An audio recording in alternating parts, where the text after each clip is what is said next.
Hello, hello, hello. Come on in, come on in. This is your show host, Maxine Pearl Phillips with the Life Strategy Show.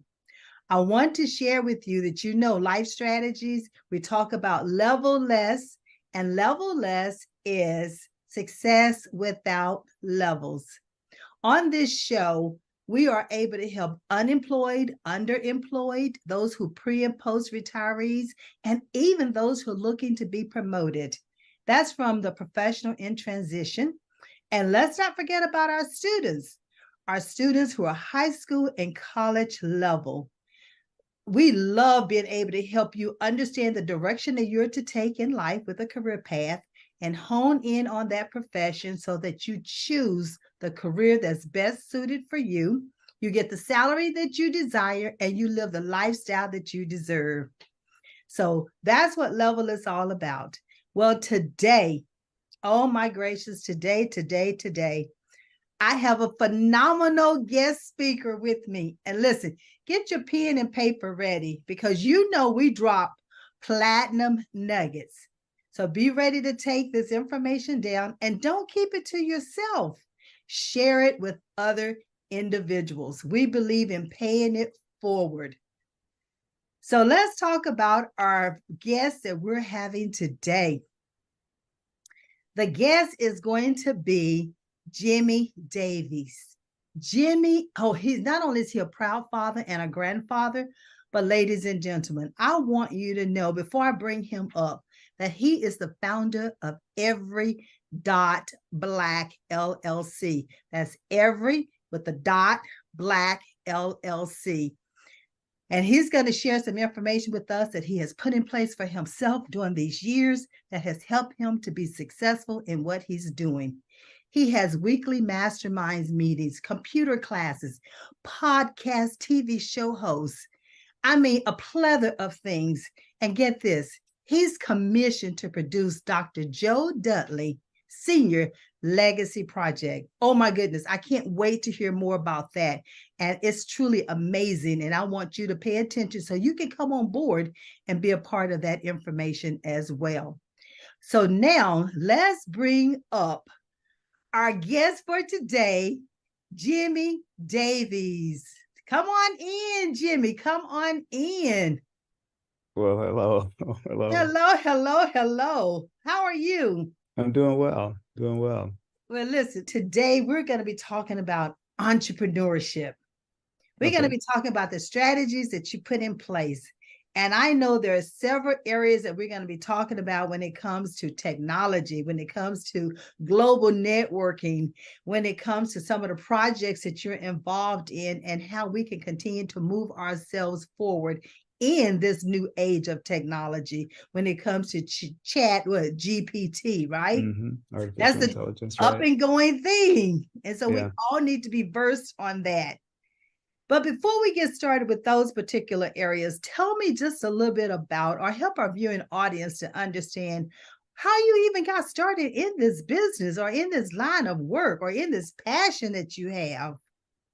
Wow. Well, I have to go back a few years to explain how it all happened. Coming out of college, um, I had no idea what I wanted to do. I didn't know what I wanted to do was in college. I thought I wanted to be a land surveyor, land surveyor, civil engineering. And going into my junior year, I realized I didn't really like that. Didn't really want to. I had one class I didn't do well in. I realized my heart's not into this. So I went to my counselor and look, I just need to graduate. What's the quickest way to graduate? And he said, well, you've got a lot of math. And I said, with a few more classes, I could get a degree in mathematics. And so that's what I did. It's a lot of math and land surveying and civil engineering. Okay. But after that, I got a job with Social Security Administration, federal government that I really wasn't looking for. They were looking to hire more minorities and there was a job offer and I had a young family. I got married really young. And so I needed to work. But I realized then after being there 6 years, I hated working for someone else. I absolutely hated it. And I realized, this is not for me. And so I started trying other entrepreneurial ventures. I sold hot dogs at the county fairs. I did that one summer and so did okay, but I realized that wasn't it. I had a janitorial service. I had a real estate license, tried real estate. I actually had a couple of janitorial services. And my second janitorial service, I tried a professional waiters academy. Had this idea that when you go into restaurants, the wait staff doesn't give good service. So wouldn't it be a great idea to have a place where they can go and send their people to get trained? Everyone thought it was a great idea, but no one was willing to pay for it. Now that's a platinum nugget that you That's gotta a have. platinum nugget right there. You're so true. Right. That is Yeah, so it's got to true. be something that the market's willing to pay for. If it's not, then it might not be a good entrepreneurial venture. So anyway, so I had a second janitorial service, and a friend showed me a Macintosh computer, and the light bulb went off. Actually, I had to back up. Even before then, there was a company, at that time I lived in Newport News, Virginia, and there was a company in Virginia Beach that was providing computer training, but not on Macintosh. They were doing, back then it was DOS, like Uh-huh. WordPerfect and Right. Lotus and Right. DBase, that stuff. And so I made a deal with them. That was something else too. I learned that you don't have to have money to get into business. If you can be creative, they say if you don't have a bucket of money, you have to have a bucket of ideas. And yeah. And so I made a deal with them. I said, look, you give me some training. I can take these classes for computer classes, and I will promote your business on the peninsula in Hampton, Newport News. They were in Virginia Beach. And they agreed because they were a young company and they were trying to get more business. So I would tell the companies that I'm already in as a janitorial service, hey, this company provides computer training. But what it did, it allowed me to see how they did it. And I could see how many people were coming to these classes, and it opened my eyes like, this is a big demand for this. This was like in late 80s. And so a friend introduced me, showed me a Macintosh computer in the fall of 1987. And I knew no one else was doing Macintosh. The Macintosh was brand new. It only came out in 1984. So in January of 88, I started McMaster's Computer Training Service. And I tell people I had two problems. One, I didn't have a computer yet, couldn't afford it. And the other is I really didn't know how to use one yet. But I just knew I got to get into this, you know. And so I would buy the books. I could afford the books. I bought the books to learn how to use the software. And from that, when someone would hire me, I would learn on their computer because I've already read the books as to what it should do. Right. And I would drum up business. And I had a couple other people, Dan Perret and Susie Parker. Dan was a scientist at NASA, but he loved Macintosh computers. And Susie was an instructor. And so the three of us, I would drum up the business and they would help me with the training because they were more experienced with training and the computers. Within 6 months, though, I was doing it myself as well. And I tell people one of the first jobs we got was a 1-day job at NASA. We trained one secretary for 1 day, literally. And I went to the Army and said, we just did a training job for NASA. And they gave me Love it. Love. Okay, let me stop you right here. okay. Ladies and gentlemen, I want you to pay attention to these nuggets that's being dropped. The first one, no money. Use Yeah. other person's computer to train them on it, and then have used what he's leveraging the person he trained with the next company to let them know who he just had as a client. So Right. that's a platinum nugget right there in your entrepreneurship. How do you continue to scale your business? Yeah. Okay, continue. That was awesome. Well, that was that was like 80, 88, 89. And if you remember back then, there was a lot of software coming out. A lot. Yeah. And no one knew how to use anything, PowerPoint or Photoshop, Illustrator. No one knew how to use any of that. And so that Army job really kind of got me going because they would call me every 3 months or so because they had new people coming in all the time. Right. And I kept going back, and then I started offering computer classes for people in the area. I was able to get a small office with one of my mentors. I cleaned his office as janitorial service, and he had a spare office, and we made a deal. So I cleaned his office. I cleaned the entire building. He gave me a free office by cleaning the building. Bartering, Uh, bartering. and that allowed me to move from janitorial to computers. So I was still doing janitorial service for a while. But the other thing I did, I took a job at Computerland, which I don't even think they're in business anymore, to sell computers because I just wanted to be around them to get to know more about them. Right. So I sold computers for about a year just to learn about them. They sold Macs and PCs. Um, and it took about a year and a half before I started getting enough computer training business where I didn't need the janitorial service. I didn't need to be working at Computerland. And then it began to just mushroom, literally. I did I just saw the demand, the need, and so I held a computer workshop in Virginia Beach for a week just to see, would people sign up, and they did. They signed up, and so then I said, well, let me try other cities throughout the state of Virginia. So I went to Richmond, I went to Danville, Fredericksburg. I don't know. I started going around the state providing computer training, and every place I went, people were looking for. And I only specialized in Macintosh training too. And here's another platinum nugget for you. A lot of people told me, why Macintosh? Because they have the smaller portion of the market, right? Maybe 10% of the market, where most companies are PCs.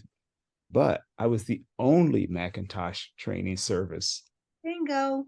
And so I get all, and not only that, is I was not a threat to the PC training services. So they started referring me business.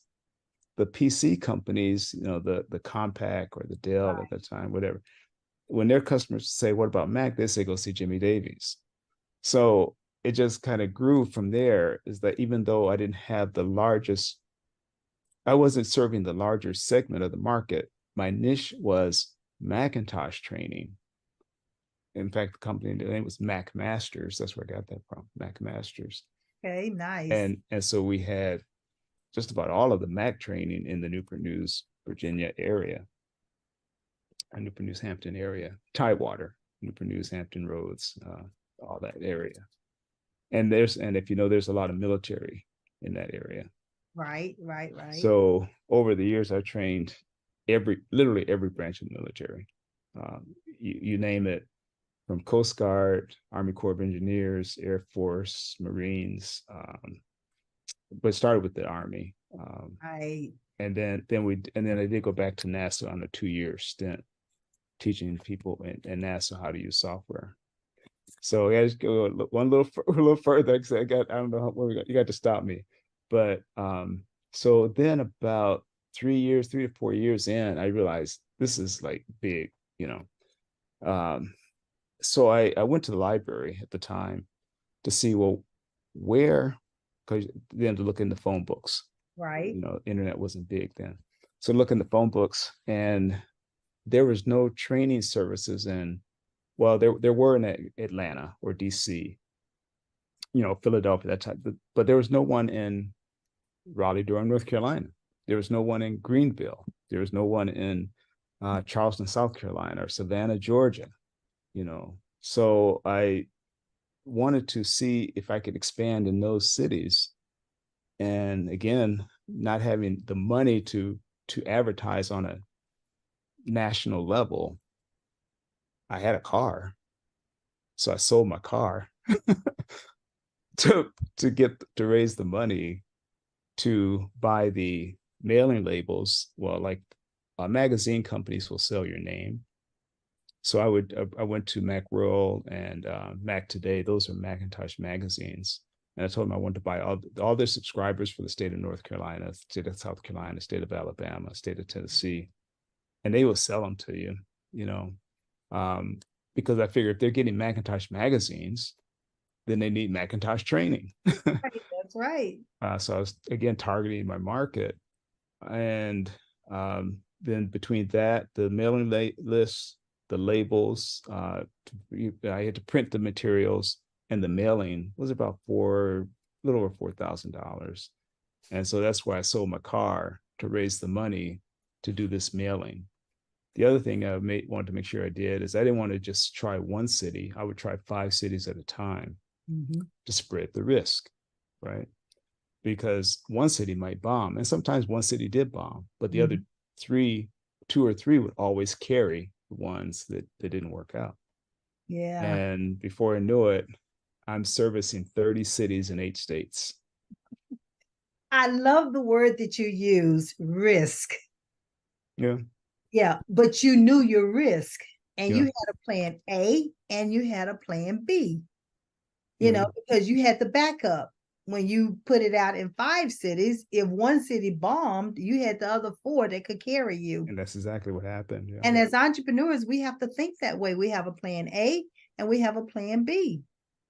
You know, so we still have to think that way. And parents, you need to think that way when it comes to your students.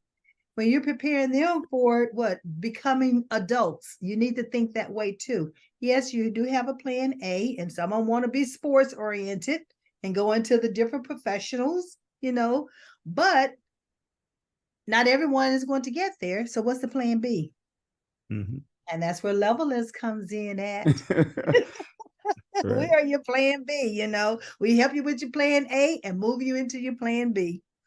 All right. So with this, the cities that you targeted, and so what was one that was one strategy that you used as a backup plan, which was phenomenal. So what was another strategy that you used along the way in order to continue to scale your business? Well, a couple of things. Once I started going to cities, you start realizing where the need was.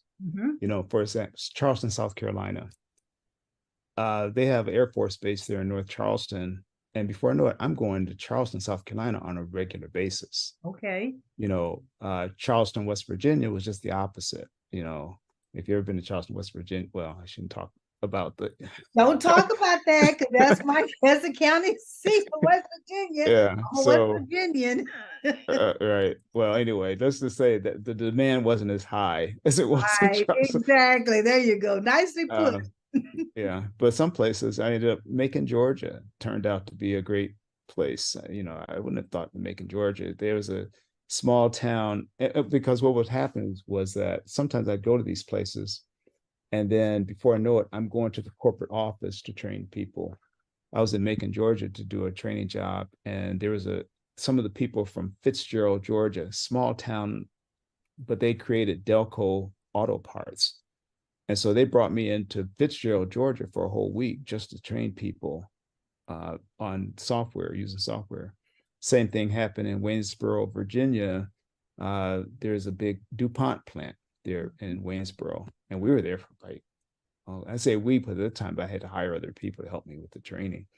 We were there for I think we were there about 6 weeks. Wow. Just training people on how to use software. And then again, I went back to NASA on a larger deal, and I was there for NASA for about 2 years, teaching people how to use software. And this was NASA at Langley in Hampton, Virginia. Okay. NASA's got other facilities around the country, but we were in Langley, Virginia. Not Langley, but NASA Langley in Hampton, Virginia. Not to be confused with Langley, Virginia.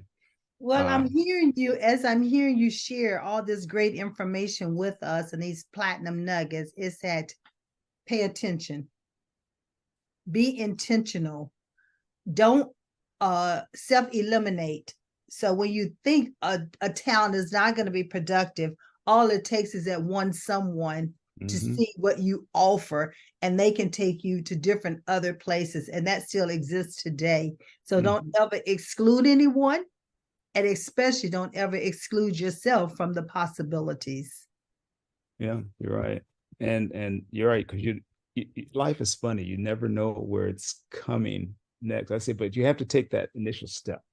If you don't take that step, you won't know. If I hadn't tried Macon, Georgia, I wouldn't have known about Fitzgerald, Georgia. So, so you have to take those steps. But then the other thing I realized is that, well, 2 things. One, I started seeing things some bothered me and some didn't. But one thing I realized is that one, I'm not seeing people of color in the classes, Okay. you know, and that when I look back on it, that really was the impetus for Every Dot Black, you know. The other thing is that because the technology was so new, there was no organization for Macintosh trainers. Okay. So I started one Look at called the National Association of Macintosh Trainers, NAMT. And I just put the word out. Hey, would anyone out there like to start an organization for Macintosh trainers? Because there one didn't exist.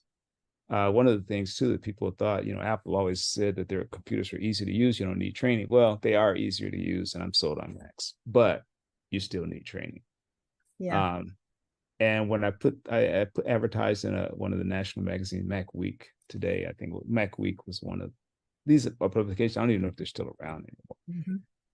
Hundreds of people responding. Like I was hearing from people from all over the world saying, "Yeah, let's start a Macintosh Association for Mac trainers." And so I started one, and and back then, again, this was really before the internet was big. So we started, and we actually had a one annual conference or one annual conference in Florida. We went to in Orlando, where Disney, you know, we thought that'd be a great place, and we all met up. But it didn't last. I think a couple of reasons. The Mac training scene was changing. The demand was beginning to change. What I mean by that, during the 90s, was a strong demand, but I could see that it was beginning to taper off. You said Plan B. Right. And because then the community colleges were beginning to offer classes, you know. Okay. And in fact, when the community colleges in the Hampton, Virginia area started offering classes, they came to me to teach the classes and a few other of my computer friends because their professors didn't know how to use the software themselves. Wow. So they made us adjunct instructors. So I taught at Thomas Nelson Community College and Chesapeake Community College in Virginia, evening classes on how to use Macintosh software. But the other thing is that I realized too, I couldn't keep up with all the software. It was all coming out so fast every year, new versions of everything. And so I started, and by this time too, I had, I don't know, classrooms full of Macs by this time, in office and space in Newport News, Virginia as well. But the new versions demanded new software, demanded new hardware. And so I realized FileMaker is a database program for database development. People don't realize that we use databases every day, but they don't really understand. Most people don't really understand what a database is. When you go get your car worked on, someone pulls up your whole history of your car. That's a database system. Database, yep. Or if you go to the dentist, they have all your medical records. That's a database system. You take an airline flight, that's a database system. Someone had to create those systems to manage all that data. Now, I'm not talking about the people that enter in the data. I'm talking about the people that created the system that the data goes into. Right. Right. And so I was teaching FileMaker on how to create your database system. Wow. And so companies would come to me and then they would say, you know, there's a lot to this. Can you just create the database for us? And so I did one for Hampton University. They wanted a database system to manage the abilities of all their professors so that when a grant comes up, they can just go into the database system and see, can we apply for this grant based on the professors we have on campus? So kind of match that up. So a grant would come up saying they need expertise in psychology or whatever it was. Right. And so they would just type in the needs, and then it would automatically generate a list of the people that we have on campus to fill the need. Then I did another database system for a company called Right Minds before that it was a company out of Williamsburg, Virginia. They created ornaments. I hope I'm not boring you. I get excited about things. You know what I'm sitting up here hearing, you know, because you started out talking about how you fell in love with the Mac, right? Mm-hmm. Mm-hmm. And because I mean, it was like a light bulb went on. It was like a kid in the candy store. Yeah, really. And so that lends itself to me from the aspect of levelers when we're talking about helping individuals to understand their everyday natural abilities and strengths, that no one had to teach it to you. So Right. see, no one had to teach this to you. It Yeah. was already a part of who you are from your core. You discovered it Yeah, at an exactly. earlier age. But think about how many other kids or other people or other adults who have not yet discovered this about themselves, and they're still unsure if they're in the right profession or going in the right direction for a career path. I love what you're saying as far as you took what you already have a gift for, what you're naturally gifted at, and now you have evolved. Yeah. Has been And a continual evolution and a continual transformation. yeah. And now you're Absolutely. helping others. Yeah. And I think that's really important too when you say to evolve, because yeah, you're right. The industry demands that you Mm-hmm. evolve, or you're not going to be around. So I Right, realized I need to specialize in database development because I can't keep up with all the software, uh, and the need is there. And I right. discovered my talents that I was good at it. Yes, I could teach people how to use Photoshop, but a photographer was creating things I couldn't create because I didn't have that photographic eye. right. But the database system, I realized, man, I have a knack for this. And people would see the databases I created and ask for me. Yeah, I didn't seek the jobs. They saw the systems I created and they said, I want that too. yeah. So for about 15 years, I specialized in computer training. But then I kind of went into database development because I didn't have to do as much travel. Um, and I could specialize in something to become really good at. The other thing I realized I learned that I was good at is that you mentioned my calm demeanor. Uh-huh. I don't get excited when people mess up. And so they, it relaxes them when they're in training. Like I'm patient with them. Right. I explain it in detail and I'm patient. And I discovered I have a good learning or teaching skills that I didn't go to school for. But again, the combination of adapting or really taking to the technology piece. Maybe it's an analytical part of me, but then also the patience of explaining it in great detail, step by step, and having patience with people because everyone doesn't get it at the same rate. It's just they don't. And it's not a matter of intelligence, but it's just what we're gifted at and what we're, things what we're not. So And exactly. So that's why I'm so glad that you brought that out, because you said it's something that you have, that you do, that no one had to teach it to you. right. And that's what your everyday natural abilities are about.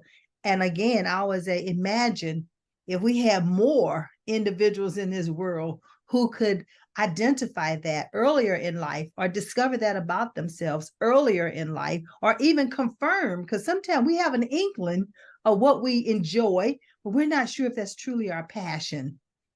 But Mm-hmm. imagine that the sooner or the earlier age a person understands that, and they have mapped themselves or put a strategy in place that takes them down that path where they're fulfilled, they love what they're doing, they just happen to be paid for it. Right, right. And actually, back then people were really throwing money at me because I mean, now there's two things that I think we people are needing in our community is one, technology skills, the other is financial literacy. In Yeah, all honesty, I didn't have the financial literacy skills back then. People were just throwing money at me, and now where did all that money go? But anyway, but I came around and realized that hey, that's there's right, two right. parts Get to the this word, thing. right. There's two parts to this thing. But yeah, and two other things I want to mention though is that you remember when AOL was really popular? Oh yes. Okay. Well, I approached AOL. I learned. I went to a conference and I learned how they work, how AOL operates, because they had all types of things on AOL that you could be a part of. And this one guy, he was a photographer and he had a section on AOL. AOL doesn't have people with expertise in photography or cooking or whatever it is. They contract with people that do.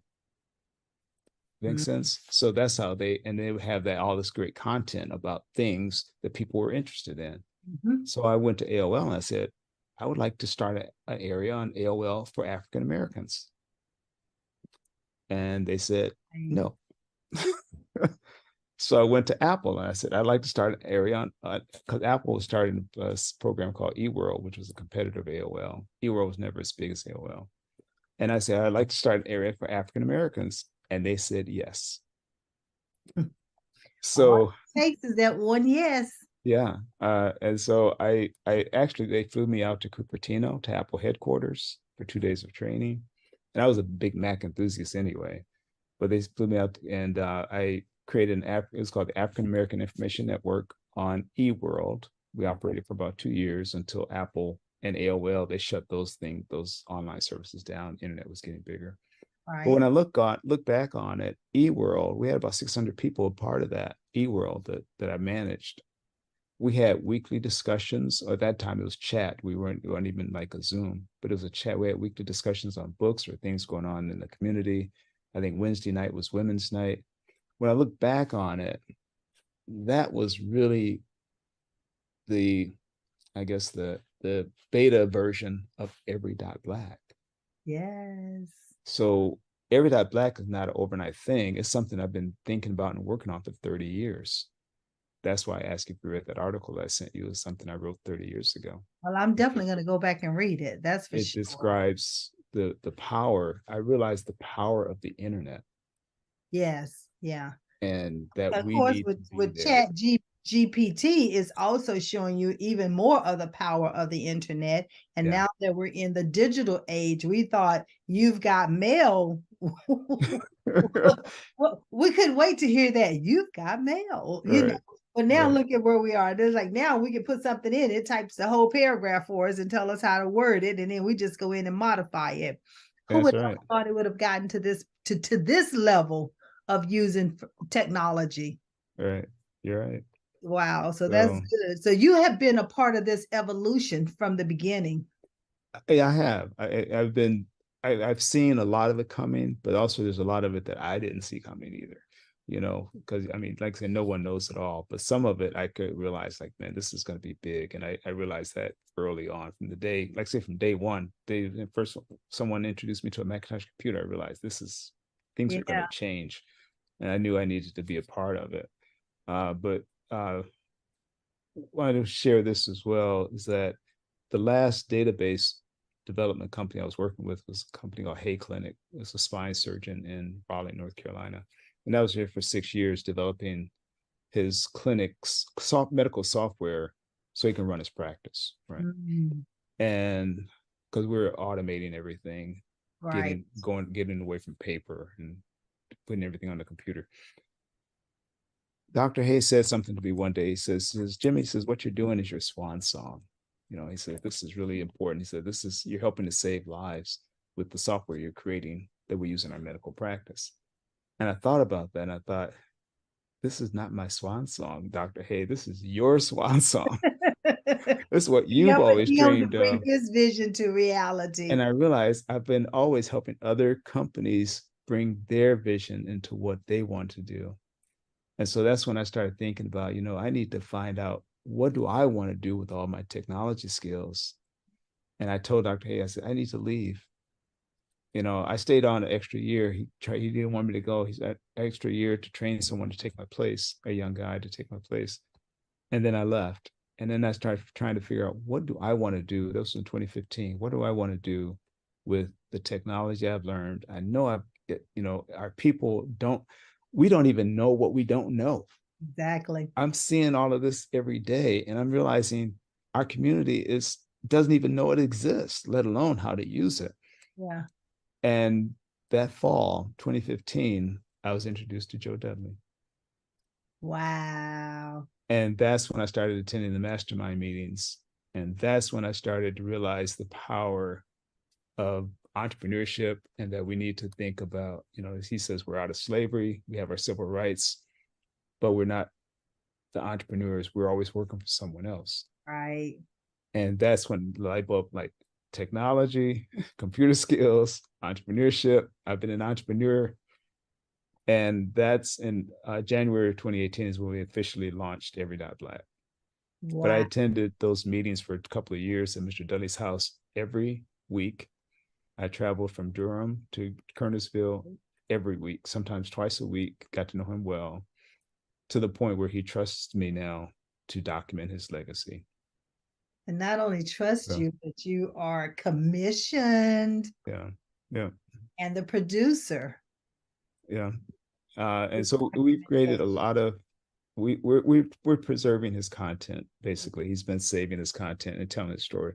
So there's some talk about a movie or a real movie, a real documentary, and whoever does it, we've already done the research. We know the story better than anyone now. So I'm hoping that there's some talk. That's all I can say at this point. But there's some talk.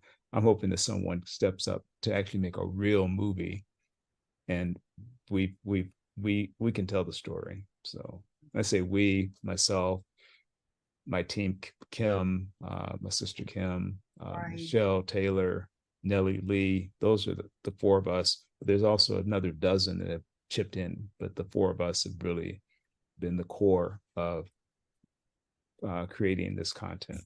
Well, just tell the viewing audience just a snippet of who Dr. Dudley, Joe Dudley, is and what he has done without giving them the whole shebang so that they can have Sure. at least a little premise of what you're talking about. Sure. Yeah. When I speak of Joe Dudley, I'm talking about the co-founder of Dudley Hair Care Products, Right. Dudley Products. They have over 400 products they've created now. The daughter now runs the company, but he and his wife, he started literally with $10 and created a company, bringing in over 35 million a year. At his peak, he had over 600 employees. Um, but along the way, he always had these meetings, these weekly meetings, mastermind meetings. It didn't matter what kind of business you had. He always promoted self-reliance and entrepreneurship, and that you can do it. If you believe in yourself, you're willing to work hard, whatever your goals are, you can achieve it. Yeah. And so going to these meetings, it opened my eyes. I've never worked for a computer. I mean, with hair care company, or I never worked for the company at all. Right. But I saw all of this content that he had preserved, some of it going back 50 plus years. Right. And I thought, this is going to be lost. If, some of it's getting molded. And he had literally boxes and boxes of things that he's been saving. And I asked him if we can preserve it. And he agreed. So I drew up a contract, and we agreed to that, and to use it in a podcast. And that's what we've been doing. And we're using the proceeds from the podcast to convert more and more content. But we Well, had I was going to say, while we're on this subject, how can individuals become a part of this project? Is there a way for people to contribute? sure. Well, on our website, on the Every Dot Black website, we've got links for everything, whether it's mastermind meetings that we do or the Joe Dudley podcast. So www.every.black. One of the links there are the podcast, what takes you to the Joe Dudley podcast. From there, you can actually become a subscriber. So you can actually see and hear some of these interviews that we've been Right. doing of these people. We've interviewed over 250 people associated with the company or either work for Right. him, or just being impacted by him. Right. And you can subscribe at $10 a month, 25 or 50 a month, whether you want to just hear the interviews, hear his speeches, or also we can, for 50 a month, we will also put your ads on the podcast. If you have a commercial, we'll help promote you as well. And the money goes towards, again, it goes towards converting more content from VHS, cassette. He even has things in beta. Remember the old beta? Beta. They Yep. even have reel to reel. Oh, He wow. has cassette recordings of SB Fuller. SB Fuller died like I think in the 70s or so. So they have all this content that he's been saving. And we just realized that there's a lot of lessons in there to see how one person became a millionaire. He says, if you want to know how to bake a cake, you get the recipe, right? Right. So if you want to know how to be a millionaire, just get the recipe. How did someone else do it? And you study them and you learn from them. Um, So yeah, so And that's he really good. also had another favorite saying about paying it forward.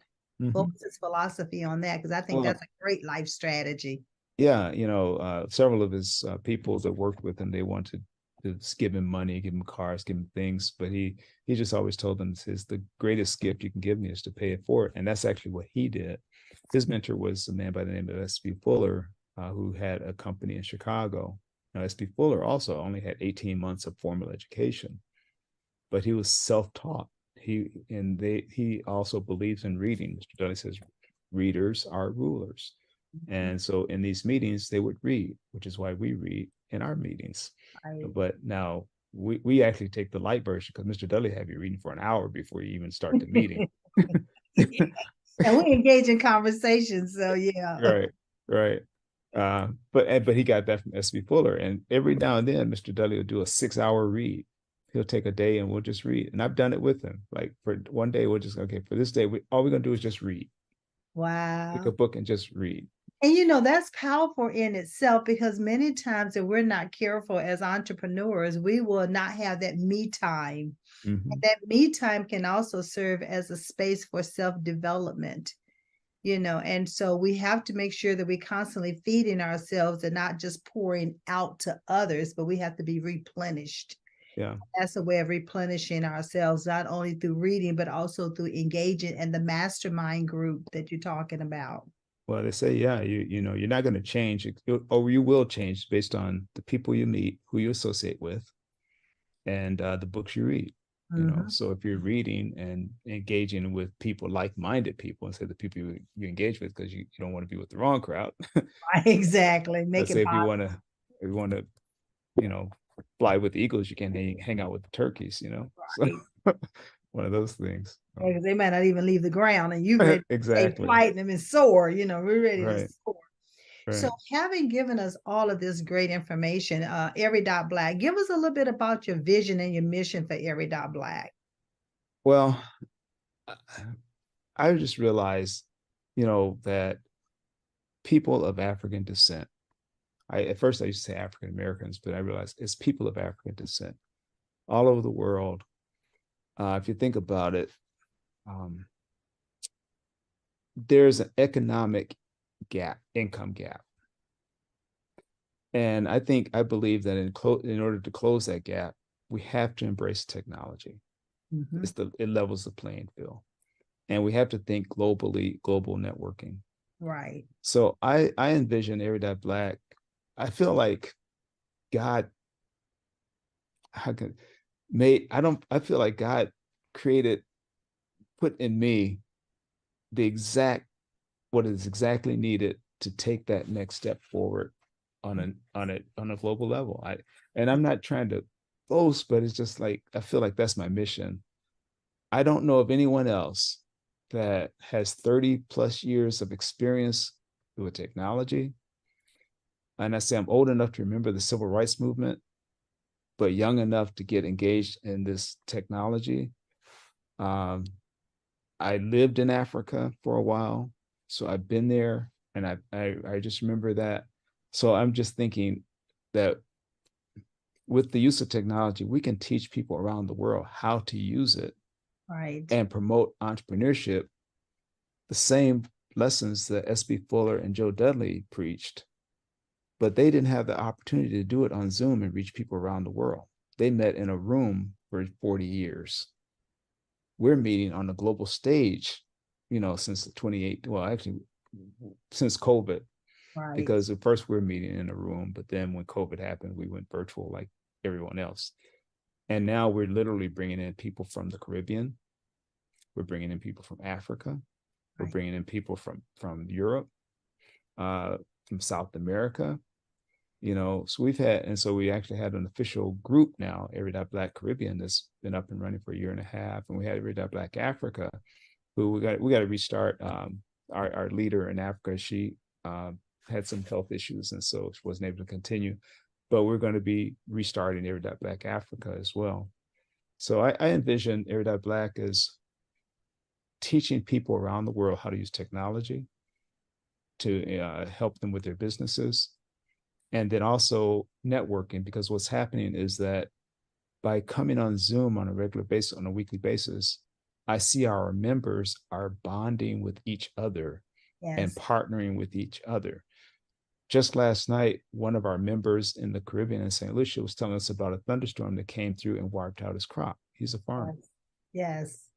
Today, I noticed that some of our members have already made a contribution to him to help him get started, get going again. I know. I didn't even ask for it. He told the story, and at the end of the meeting, I didn't even know it happened, but because we're connected globally, someone here in the States has already reached out to him to help him restart his crops, to help him get going again, because of the hurricane or the bad weather. I don't know what it was, but bad weather wiped out their crops in St. Lucia. Jimmy, there are many individuals who have groups, and we already know this, right? And many proclaim that they do it from a community perspective. But when you hear this type of interaction without having to ask, then you know it's a community. Yeah. It's a community of like-minded people. It's a community of that servant leadership. It's a community of being able to give back and helping others to continue to move forward. Because other than that, his whole crop being destroyed could have caused him to stop. Mm-hmm. Not to move forward, because that's what his livelihood, that's life, that's survival, right. That's his family eating and moving forward. But yet and still, you have a community here, and no amount is too small. Mm-hmm. That once you give, it stretches. I always turn a penny into a dime. Right. When others give.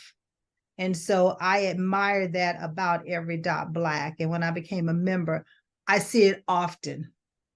I don't just see it every now and then, which makes a big difference. I don't see it where people want you to give, but they're not willing to give you. Mm-hmm. It's reciprocated. It's back and forth, and it's done without having to ask.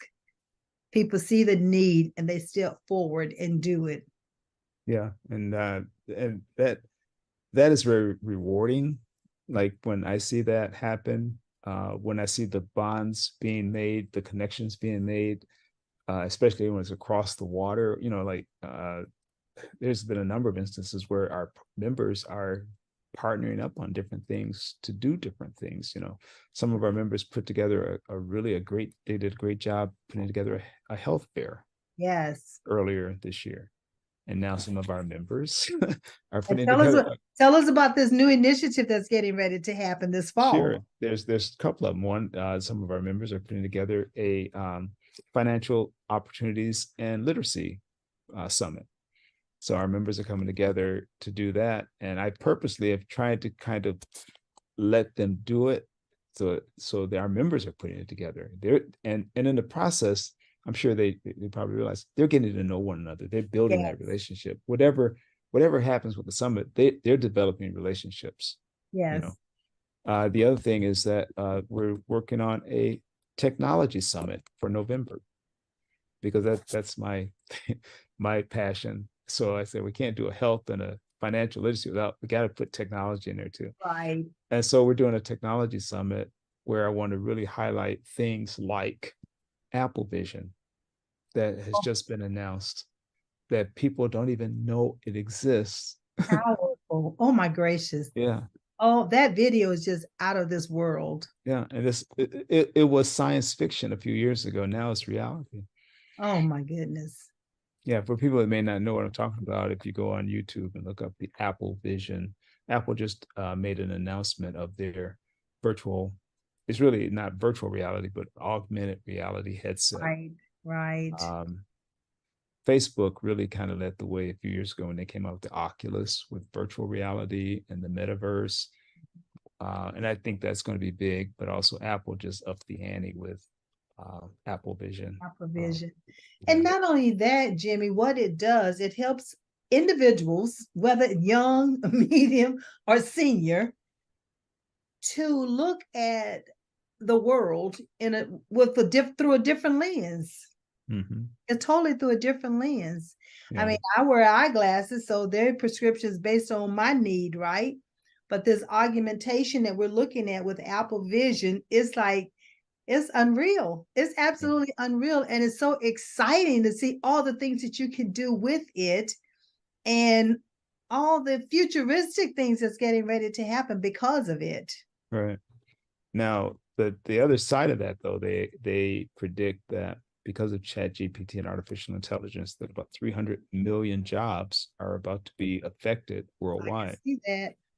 That's why we have to be aware of what's coming next to see where do you fit, where how can we adapt so that we're not one of that 300 million That's on out, that's out of out. employment. That's out Right. of employment. We And want we that's need to. where levelist also comes in at because, we do these ability assessments to help individuals to look at what are your everyday abilities that perhaps you're not even using. Mhm. Because sometimes we're so programmed that we've learned a skill and we think it's an ability, but that's a learned skill opposed to something that we're naturally gifted at that no one had to teach it to us. Right. And so that's Absolutely. where we try to help you to understand that and then repurpose those skills that you have into as technology move forward. How can you repurpose those skills and be a part of it and not be left behind? So, what would you tell your 14 and 19-year-old self now based on what you know now versus when you were at that age then? Um, oh boy.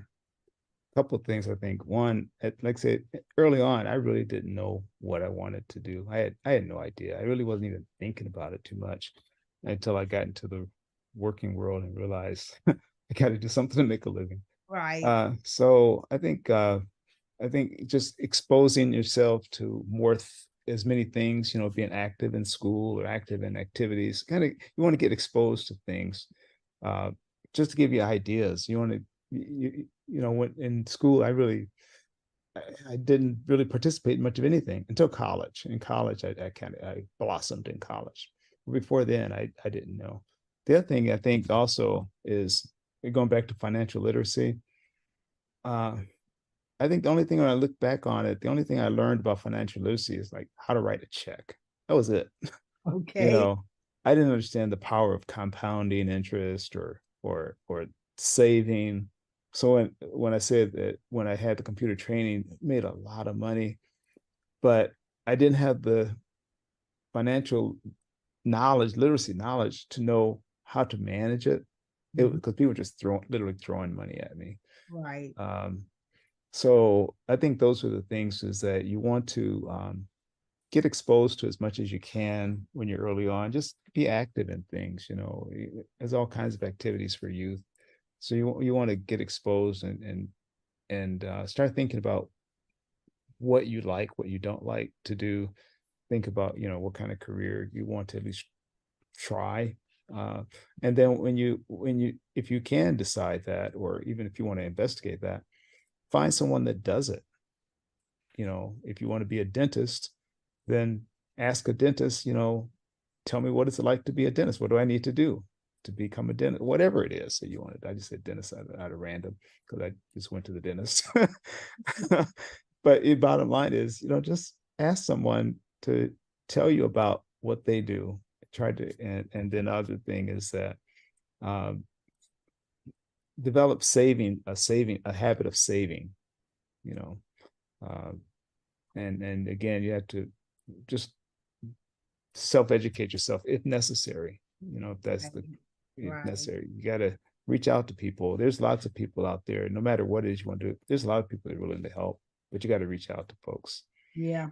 Yeah, that's one of the reasons why I always share about the ability assessment because ability assessment has not always been here. A lot of people do personality assessments or career assessment, but I use an ability assessment so that they understand the abilities that they were born with. Yeah. Then how do you map that into a career or into the profession that match what your true abilities are? Right. That way, you know if it's going to be dental, if it's going to be medical, if it's going to be scientific, if it's going to be engineering, if it's going to be accountant, or is it that you're going to be employed by someone? Is that a Right. better fit for you? Right. Or is becoming an entrepreneur like what you just talked about? You realized early on you did not want to work for someone. Right. Yeah. And so you took a totally different, you had a totally different mindset. And then there are individuals who like, I could care less about doing all this on my own. Let me work for someone else and let them give me the paycheck. And Hmm. then I live accordingly. But even with that, Jimmy, they still need to understand, how do you help those organizations to understand the value that you're adding to their organization? So there is still an art, and many times you need a coach, a career Oh, coach, definitely. that's going to be able to help you do that. Definitely. Yeah, you mentioned a coach, and when I look back on my life, I had several mentors. I still have a mentor right now, but I've had several mentors that were really instrumental in my life. And one I would talk about, his name was Nolan Burke. He's deceased now. But when I had that janitorial service and I needed a space to start the computer, he was Right. a retired naval officer, and he owned the building that I cleaned and had my first office in.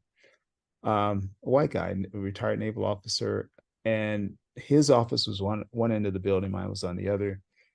And all week long, you see him in the hallway, he wouldn't say anything to you, like, you say hi. He just kind of rough. He just didn't Right. have talk to you. But on a Friday afternoon, every Friday around 3 o'clock, he'd go across the street to 7-Eleven and get some wine, and he starts drinking every Friday. And by 5 o'clock on a Friday, he was ready to talk. Okay.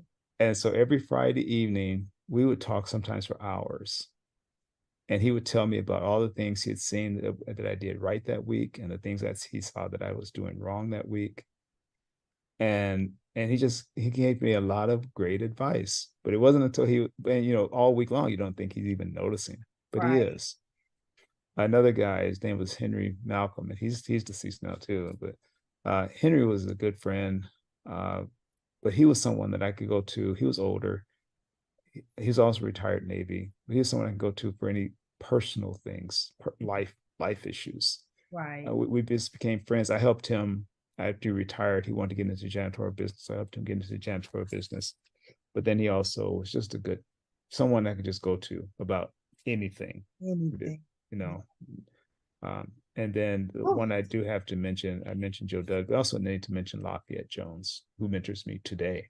oh, good. Lafayette Jones was vice president of John H. Johnson for marketing of Jet and Ebony magazine. Right. He was vice president of George Johnson with Johnson Products for Afro Sheen and Ultra Right. Sheen.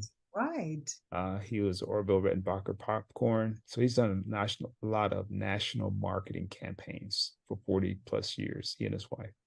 So Wow. he has done a lot of mentoring with us on how to refine the mastermind meetings, how to go after more computer training for the members of Every Black. So a lot of the things that you see that we do, some of them are his suggestions. One of the things that I learned about him that I didn't realize, on your microwave, there's a popcorn button. You hit the button that says popcorn Right. because of Lafayette Jones.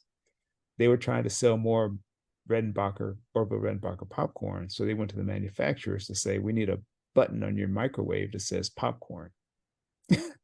And they did it. And now they all do it.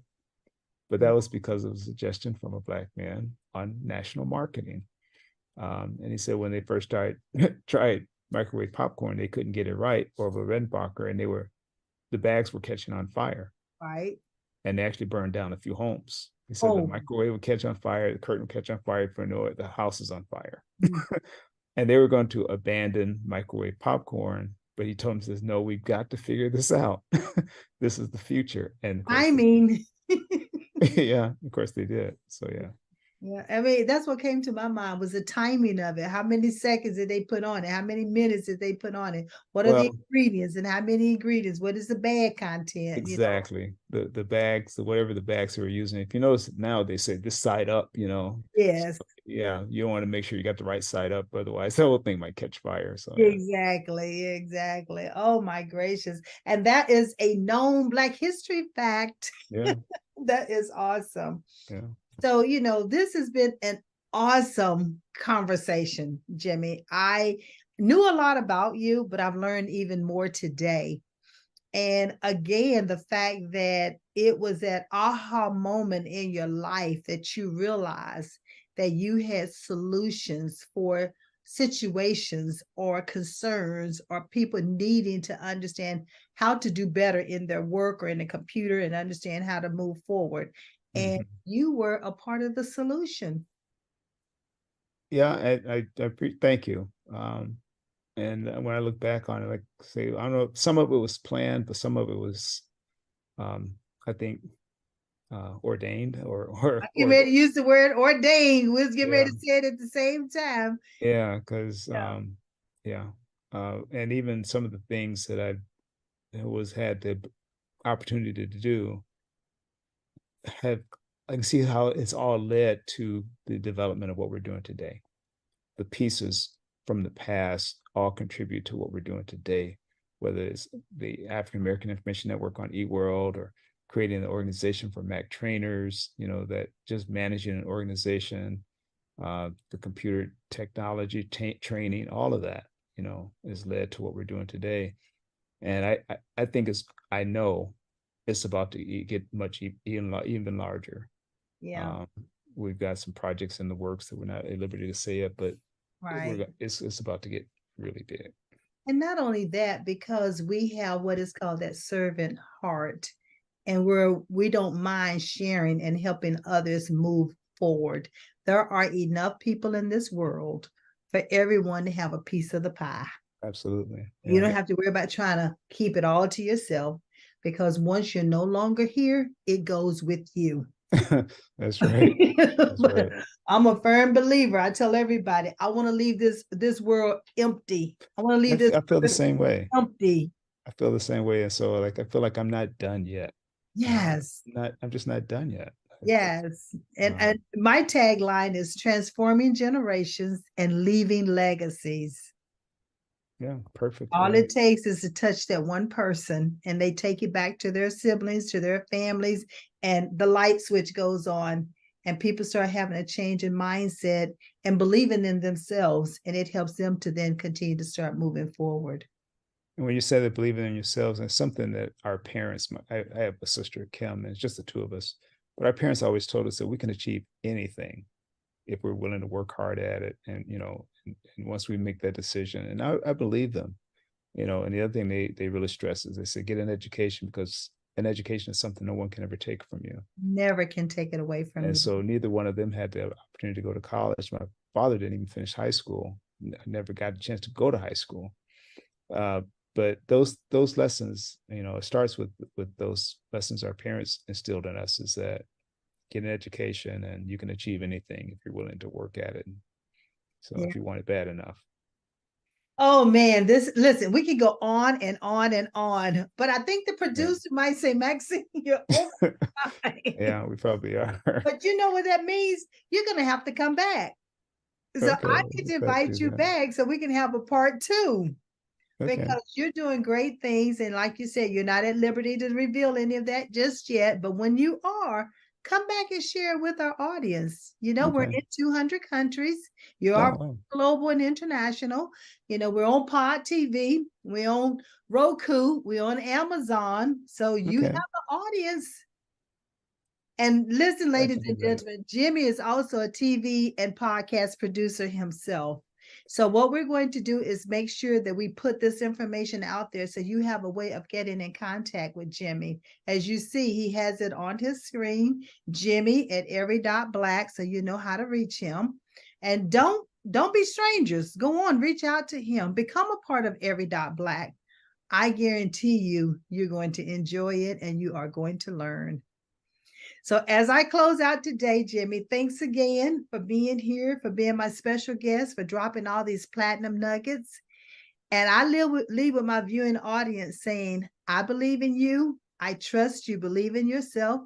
We'll see you back here next week at the same place, same station, with another special guest. Take care. Thank you. Thank you.